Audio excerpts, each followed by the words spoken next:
রমজানের সাহরি ও ইফতারের সময় আগে পরে হলে তার শরীর বিধান কি?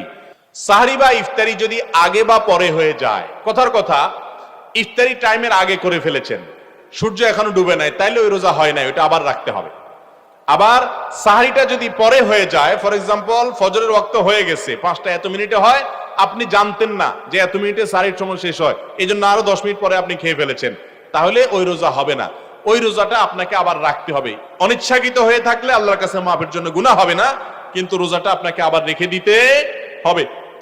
এই জন্য সাহরি এবং ইফতারি টাইমলি করার চেষ্টা করতে হবে। তবে এর মানে এটা না যে ইফতারি আবার দেরি করে করবেন, ওয়াক্ত হয়ে গেছে নিশ্চিত, আর দেরি করবেন না। হাদিসে আসছে এই উম্মত ততদিন পর্যন্ত কল্যাণের মধ্যে থাকবে যতদিন পর্যন্ত তারা ইফতার তাড়াতাড়ি করবে আর সাহরি দেরি করবে।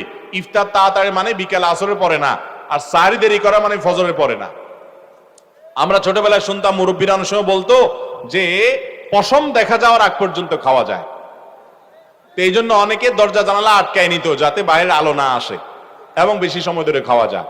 তো মূলত এটা সঠিক নয়, সঠিক হলো ফজরের ওয়াক্ত যখন হয় তারপর থেকে আপনি কি করবেন না, তারপর থেকে আপনি আর খাবেন না, তার আগে খানা শেষ করবেন।